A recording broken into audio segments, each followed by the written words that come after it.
Hi, my name is Hassina Malik. I'm Unison's Assistant Branch Secretary here in Lambeth. I'm also a council worker. My substantive role is in housing. And I'm here, I think, because I've been asked to talk about the implications of government policies on local residents as well as the council's housing policies. I'm particularly excited to be here days after the victory to save Cressingham Gardens. That I think for us as housing workers has meant so much.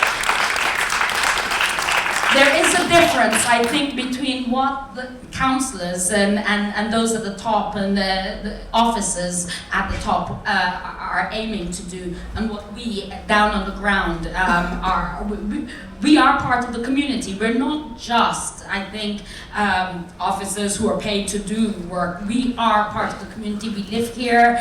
We're working class people. We understand the fight of people like the residents of Cressingham Gardens. In fact, some of the staff are residents there. We live in difficult times, I know, but we are not all in this together. We hear the council says officially what their aims are, but what their unofficial aims are a whole different matter. For instance, we know that the local government funding has been drastically cut, and we see that providing services with a tight budget is difficult. But over the years, it's become clearer that the council has chosen not to spend money in the interests of residents who are in dire need. They haven't spent it on social care, not on schools, not on housing. Their aims are going elsewhere. I mean, for instance, recently Unison pointed out to them that what they are spending in terms of agency workers is £28 million a year. That's a massive amount of money, and when you think of that, what can that kind of money be spent on? I mean, on the things that are important to us in this room and to Lambeth residents on the whole. So I said we know what the council says officially, and for those of you who don't know what they're saying officially, this is what they're saying about the problems in housing. They say that 21,000 people are on our waiting list for a council home. 1,800 homeless families, mostly with children, are in temporary accommodation. They're saying 1,300 families are living in severely overcrowded homes. They're saying that the council is losing 250 social rented properties per year due to the right to buy. They say that changes in government policies suggest that the number of social homes could reduce even further over the couple of years. And this is something that some of us here know and others are learning about if you keep up to date with what's going on.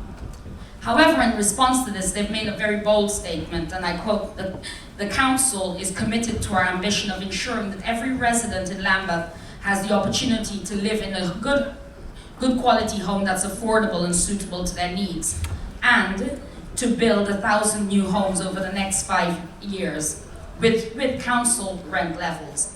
Now, going back, I think, to what the councillor here has said, those things aren't computing in real terms of what they have said is going to happen and what their aims are. It's not happening. I mean, it's not happening anywhere in the country, pretty much, when they say, we hear, I think if you watch the news, they say, oh, the mayor says he's going to build this number of homes and that number of homes, and it's not actually happening. It's not happening here in Lambeth either.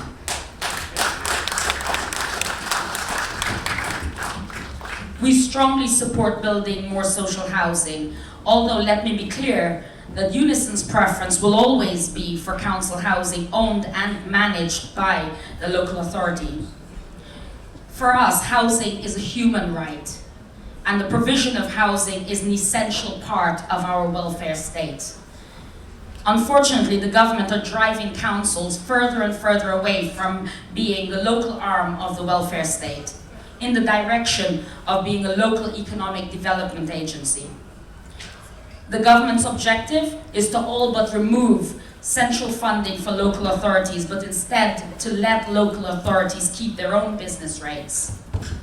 This will be a disaster for the working classes and our areas across the country, since the greatest resources will be concentrated in the wealthiest areas. However, in Inner London, this will give an added twist to the incentives which the council already has to encourage regeneration, which will increase its business rate income. I think this is reflected in the previous two speakers' contribution. We're increasing risk of plans and projects which will accelerate gentrification in areas such as Brixton without consideration for the community who are already here.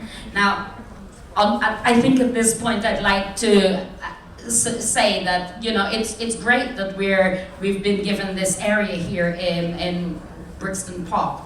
I, for one, I work just across the road. This is the first time I have ever stepped into this place. I had said I would never, ever be here. Because this, for us, is typically what the gentrification is about. It is not at all anything. I am from an old Caribbean family. My aunts and parents came here to Brixton to shop here, and this place does not reflect our culture. This is where my ancestors settled for many years, when Brixton was a place where no one lived.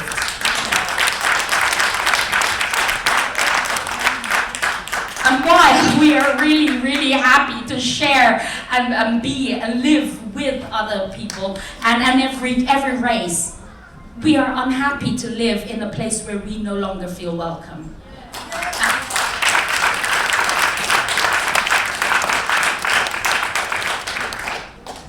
Okay, and I'll put my union hat back on. Okay, that was just a little bit of me, but there's a little outburst. Okay, so Unison is not just the union for housing workers as workers.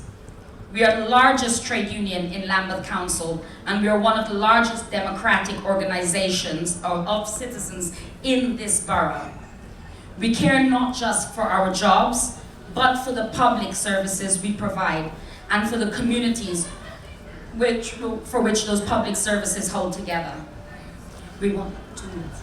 We want an alliance between tenants and residents who live in our social housing with the workers who work to provide that housing. So with all of you, I think as a council worker, we want to work with all of you, and we support you. Council workers support residents so much. Please don't think of them as someone who is part of the machinery. We're not. And that means all the workers, not just council workers, but workers employed by contractors who we want to see brought back in-house. We welcome the council's decision to bring Lambeth Living back in-house. This was not just because we always opposed an Almo, which we know it was a halfway measure towards privatization, and their decision to reverse the trend in itself to outsource Lambeth services, and we hope that continues in all services. We now want to bring repairs and maintenance back across democratic control as part of the public sector. I won't say too much more because I'm here to listen as much as speak. And I want to finish with one observation, and this is a political observation, that the election of Jeremy Corbyn has created an opportunity for us all to use the Labour Party for what it's for. Let's reclaim, not just this is a Labour borough now, we have a majority of Labour councillors, we are the majority here. Let us all, please join your CLPs, let's oust all the people who don't reflect how we feel. Yeah.